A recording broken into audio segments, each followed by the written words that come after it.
Welcome. I'm not used to doing this. I'm not used to sitting down, filming myself talking, but I decided that for today I could talk about something really close to my heart. I'm going to be coming on here talking about the birth of my son Ezra.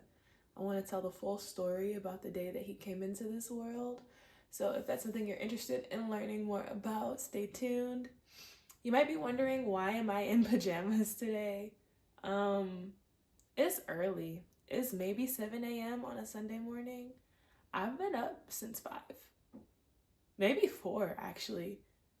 Yeah, I woke up today and I just decided to keep the pajamas on, decided to stay comfortable, and I think that is how I want to start my intention for this morning. Comfy, cozy, cute. And as a mom, sometimes the only time you have a chance to get stuff done is while everybody's asleep. So let's get this show on the road while people are still asleep. Shout out to my homegirl Salty for getting me this little hot mama mug at Ross last time she came down to visit. This setup is hella temporary. I just moved and I just wanted to have a little something next to me so it just don't look like a blank wall. But we will see how things get remodeled and configured around this house. If that's something you're interested in seeing, let me know, and I could document more of the process of decorating and unpacking in our new place here. But in the meantime, let's get into Ezra's birth story. So, Ezra is my only child. He's my one son, and I wound up getting pregnant with him right around the time that I graduated from undergrad. So it's final exam week. I'm a senior getting ready to be done, and I pop up with a positive pregnancy test.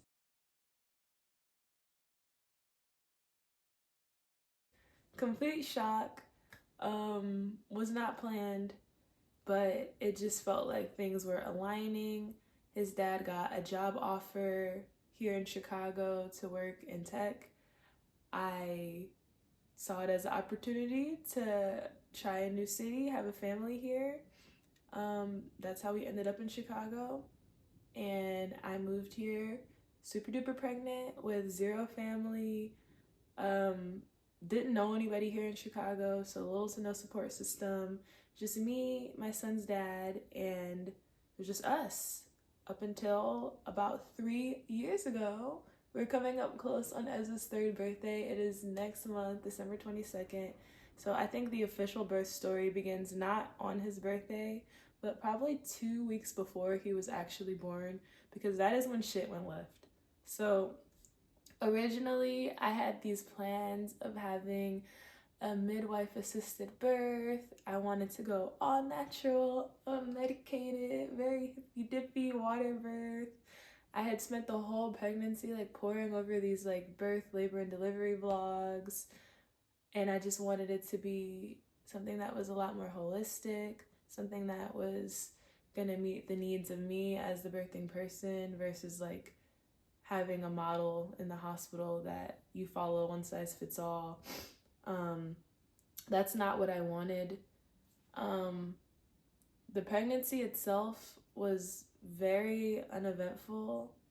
I was an active pregnant person. I was out and about. I was going up the stairs and stuff. And okay, I'm editing. I just needed to throw in there, when I say I was active as I was pregnant, I'm not messing around. I was nannying the last trimester of my pregnancy, watching a 6-year-old kid and a 2-year-old kid together, chasing them around, taking them into parks, playing football, wrestling, all this shit. So when I say the pregnancy was easy breezy smooth, it was, and your girl was busy during it. So back to the video. Trying to live my life as best as I could. So like no complications with the pregnancy up until 2 weeks before my baby was supposed to be due. I decided, ooh, let's get a Groupon, let's do a 3D ultrasound and see who the baby looks more like. Does he look more like me or Zach, you know? I was excited to see, and I went to the 3D ultrasound place, and the lady is trying to take pictures of Ezra, and she could not find his face. Just like, that's really weird. Like, where is his face? And it turned out that he was not facing head down. He was facing, his head was up here and his feet were way down here. So he was a footling breech. His little booty was just like poking out my belly. Like you could see it. Like I'm gonna have to include little clips and videos and stuff. But like this baby was all flipped around. And at this point, I was not surprised because I clearly remember a phase maybe a month or two earlier. I was pregnant, maybe 7 months pregnant, driving to Costco, and I felt the baby flip. Like I felt him turn, and he never turned back since then, which is so strange. But he just decided that he was going to be breech. So, like I said, got that news at the 3D ultrasound place. I go tell my midwife because she somehow didn't know. I'm like, thank God I went for a 3D ultrasound. Like, you know, maybe sometimes less is not more. But she's like, oh yeah, he's breech. Like, what we can do some natural remedies and try to get this baby turned. Otherwise, you're gonna have to schedule a C-section. And I'm just like, no. Like, I've waited so long to have this natural birth. Like, tell me all the natural remedies you got. Like, let's try them. And the first thing that she offered was muckwort. So muckwort is some kind of an incense situation that you could do. You burn it. And I think she was like, burn it near your pressure points or something. Like, very hippy-dippy. Did not work. Then she's like, okay, go to the chiropractor and they'll turn him around for you. So I go to the chiropractor. I've never been to the chiropractor. Yeah, no, did not work. To make a long story short, cost me a couple $100 going. Waste of money. Finally, the third and last possible thing that I could try. See, I'm gonna have to move this. This is a very, like I said, a very temporary setup. But the last thing I could try was going into the hospital and having the doctors try to manually turn this child himself. So the procedure is called, hang on. I had to go on the internet and look up the name of the procedure that was done to me. That just goes to tell you that this story happened 3 years ago and my brain is real. But what the doctors were doing was called an external cephalic version. External cephalic version. Y'all, I was pre-med up until I got pregnant with Ezra. That's terrible. But this is a procedure that required me having a spinal tap because this is such a crude, like borderline barbaric procedure. All the doctors do is just try to like turn the baby with their bare hands. Like you just lay there in agony and they try to turn the baby. And I remember going into the hospital for this appointment. This is exactly 2 weeks up until the day that Ezra was born. And they give me this spinal tap. It's very similar to an epidural. They did that and it took them forever to come back and like actually perform the ECV for me. So at this point, I'm starting to like kick my feet, wiggle my toes, like, okay, like where y'all at? And they finally came and did the procedure. They're pushing, they've got his butt here somewhere, they got hands here, and they're just like forcing on the baby. Like it was so insane. And I could feel a lot of what they were doing. Like the whole point of the epidural, the spinal, is so that you don't have to feel anything. You're supposed to be numb from belly down.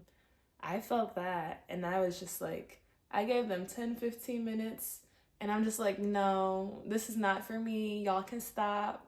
Y'all can stop. Tell me when to come back and I'll have the baby through C-section. Like I was not about to be forcing my baby into some crazy position that he didn't want to be in. Like, no. And it was uncomfortable. So they asked me, what day do you want to have the baby? Now, my due date was December 28th, 2022. So it's Christmas week. And I decided I could make the baby a Sagittarius, like his dad, if I wanted him to be born on the 21st and earlier of December. But mind you, I'm a Leo. I didn't want no smoke there with all the fire. So I decided to, instead of looking at zodiac signs, I went for numbers. So I picked 12, 22, 22. I just thought that was pretty cute. All the twos. My little angel baby. It just felt lucky. So that is the day that I picked for Ezra. And that is the day that the scheduled C-section happened. So it was a Thursday morning. We show up to the hospital bright and early, maybe like 5:30, 6 a.m. The moments leading up to the delivery were quiet. And I think that's the word that I keep coming back to, because I didn't realize how alone I was gonna be when it came to be Ezra's birthday. Like, I don't know, I was just spending the whole pregnancy like watching all these labor and delivery vlogs, and everyone's entire family is there and all their best friends. And here I am having my baby the week of Christmas, and it just seemed like everyone had to work like leading up to the holiday. Like after Christmas, people were off, but my own mom wasn't there, my own dad wasn't there, neither Zach's family wasn't there either. So that's why I think I keep coming back to the word quiet. And that's something that I still sit with and kind of like regret, is the fact that we were so alone when we were having Ezra, like just a couple of 22-year-olds. And we did have a doula. So like shout out to Chicago volunteer doulas for having the wonderful Chanel present on Ezra's birthday. And she did come and bring Ezra a little gift. But like me being a first time mom, I don't think I really appreciated it. Like she got me like some plates and cups and stuff, like cutlery for Ezra when he was a little bigger, but it was all plastic and I was not fucking with it. Like, I need silicone or stainless steel or wood, please, for my first time baby. But I feel like that's pretty on par with like how parents be when you first have a kid.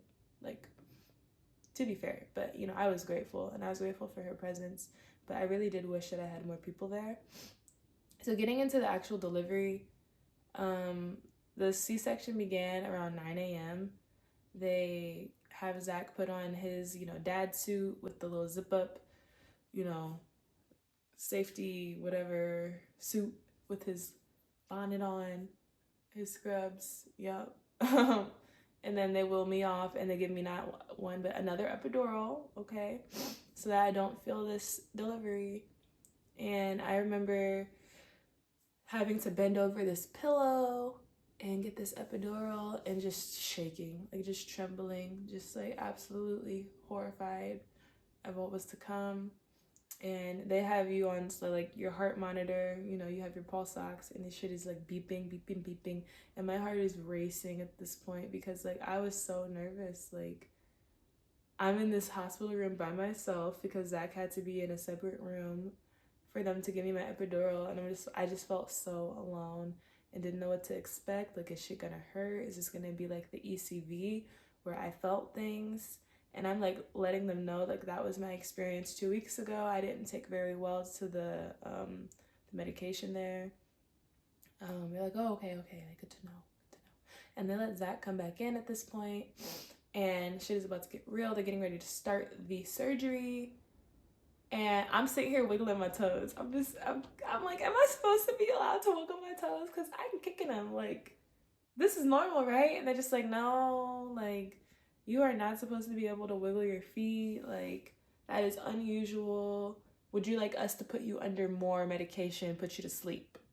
And I'm devastated because, like I said, I had this whole idea of what I wanted this birth to be like. Like, I'm grateful, this happened 200 years ago or something. Like, maybe me or Ezra wouldn't have been here.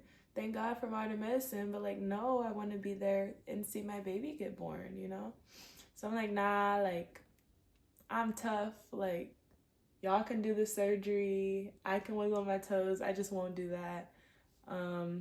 And I was pretty numb on my belly. Like, I was pretty numb. I felt lots of pressure.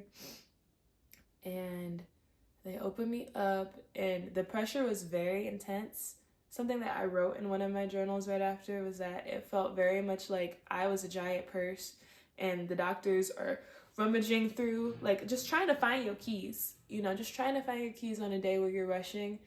That's how it felt, like, with them being in my belly. I don't know, that is a good analogy, but it just felt like they was shuffling, turning, like just very uncomfortable, lots of pressure. And I do wish that I had a stronger dosage of the epidural or the spinal tap, whatever they did to make me numb. But I just was really excited to see Ezra. I was kind of like, oh, like moaning and groaning, like, this is uncomfortable. And I remember Zach being next to me, just trying to distract me, keep me happy, telling me a story in my ear, doing the best he could. But he's the type of dad where I feel like if he's seen too much blood, you know, he would have been fainting on the floor. So finally, I feel like this strongest suction coming out of my belly.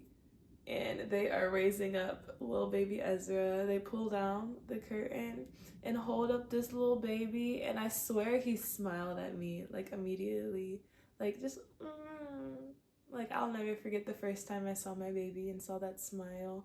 And sure, it was probably, like, a little reflex, like gas or something. But, like, it was so cute. I'll be including pictures here.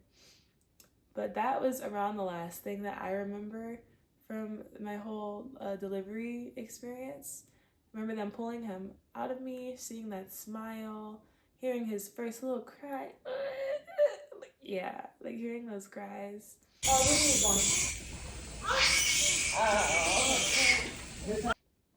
And I remember them taking him over to the warming table.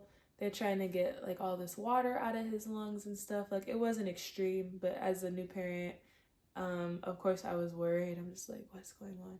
But at this point, like, I needed some more medication. Like, I wanted to see Ezra's first breaths, his first moments, know he was cool. And I'm like, hey, yo, like, anesthesiologist, like, you can put me out now.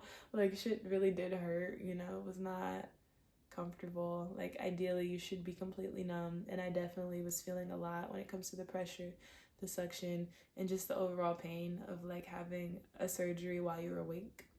That was not fun. So they put me under. Immediately, I'm gone. And I don't know what drugs they had me on, but, like, I was in a fairy tale. Like, if I tell people my experience of, like, being put under, it felt like I was in Teletubbies. Like, I'm just seeing the Teletubbies. Like, I'm just so calm, so zen. Very beautiful colors. And I'm seeing, like, crazy visuals. And then I'm also hearing weird sounds. Like, I'm just like, baby. Like, I just had a baby. Oh, shit. And then I'm waking back up. And I'm waking up, like, in the OR. And they had just finished, like, stitching me up. And I'm just like, oh, my God. Thank you so much. I love you all. Like, thank you. And, like, I just had my baby. And it was just a moment of gratitude. And they wheeled me off into the recovery room. Ezra's nowhere to be seen. His daddy nowhere to be seen. But they were together. So that was good. I don't know where my doula was. This would have been a great moment for her to be there hanging with me. But I think she showed up just a little bit later. So I'm in recovery by myself. Just like, bro, where is my child? Like, that was not fun. So for the first hour or so of his life, like, I didn't get to be there for real. Like, I just got pictures. I'm just updating my friends. But it was kind of annoying. That was my C-section experience. Like, I did not get to get reunited with my son right away. I had to be in recovery by myself for the first hour. Then finally, they took me to my my actual room where I was admitted for 2 days. And I got to see my Ezra. My doula came. Like I mentioned, she did bring some gifts, even though I was kind of like, you know. But I got to have some time with my baby, and we got to work on breastfeeding. That is something that I was really grateful to have in the hospital. I had the most excellent breastfeeding lactation consultant, and she had me ready with that baby in no time, breastfeeding, and it was great. Like, I felt so honored to be able to feed my baby personally. I wasn't breastfed. Zach wasn't breastfed. And it just felt something like kind of like ancestral, ancient, to be able to have that bond with my kid. That was really special. What else from post-op? I remember his daddy sleeping for a long time. Just like, you cannot fall asleep in the delivery room. You cannot. Like, why are you asleep? So that first morning, I remember getting up and changing Ezra's diaper by myself and just thinking, oh, it's the first time. Like, oh my God. Like, and you know, after a C-section, they do want you getting up and on your feet. So I had this cute little walker, and you know, at first it was really hard to get up, but and they wouldn't give me like any strong medication. Like I was supposed to have narcs available, but apparently they like make your stool hard, and they just didn't want no complications. They didn't give me any narcs. So they told me that I could go home on Christmas Eve. So it's 2 days later. Ezra was born the 22nd. Christmas Eve, we head home. So upon getting home, it's evening. I think us leaving the hospital was the first time where I truly realized how alone I was. Like, yes, I didn't have my family present at the delivery like how I wanted, but it did not hit me how alone we were until they basically turn you out to pasture. The hospital, they're like, you don't gotta go home, but it's time to go. So the nurses wheel me out in the wheelchair. Car is pulled up. Zach pulled up the car. We get in the car. We don't know how to install the car seat into the car. I went 9 months pregnant to the car dealership and had the car seat professionally installed, because that's what they used to do back in the day. They could put the car seat in for you. I did that on my own and did not realize that when it was time for Ezra to be born, I would need to take the car seat up to the hospital with us. So now we needed to put the car seat in there ourselves for the first time. Tell me why us two 22-year-olds are in the hospital parking lot in the dark on Christmas Eve in the middle of a snowstorm, and we could not figure out how to put the car seat in the car for a solid like 30-40 minutes. Like, we fumbling. Like, thank God Ezra is just basically asleep, but like, I can't help you as the dad. Like, I just had a major surgery. Like, you gotta figure it out sometimes. Unfortunately, we did figure it out. Like, it was not as complicated as we made it out to be, but when you're a first-time parent and you don't really be knowing, shit was stressful. So we finally get home. Mind you, it's Christmas Eve. I'm home now.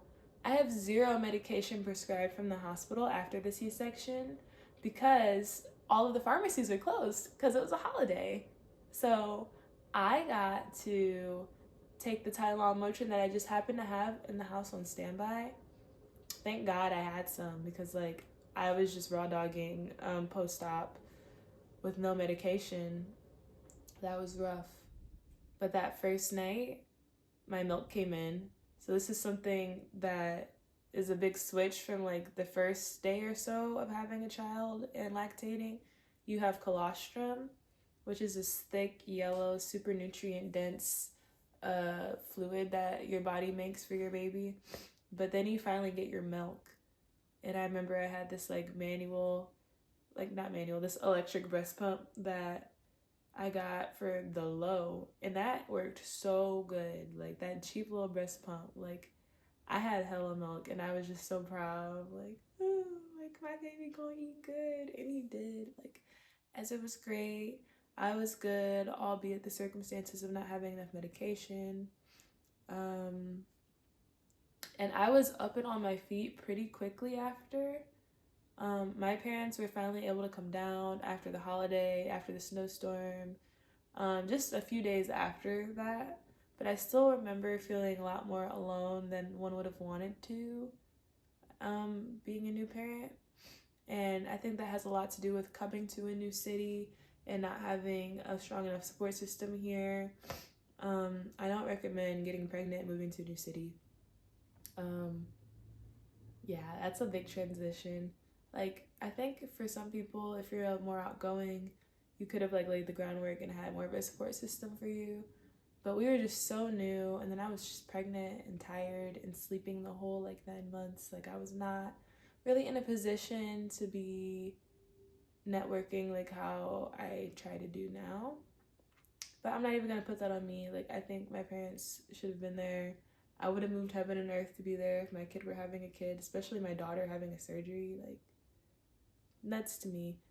But I can't like ruminate over the past and like the mistakes or things that I would want to change. It's just my honest experience and like what I wish I had there. So leading into Christmas Day, and I'll let Ezra's birth story officially end on Christmas Day. I remember his dad sleeping in past noon, and it's just me and this tiny baby, like barely any medication, just up and about trying to do our best. And I did have a little photo shoot for Ezra that I did myself that night.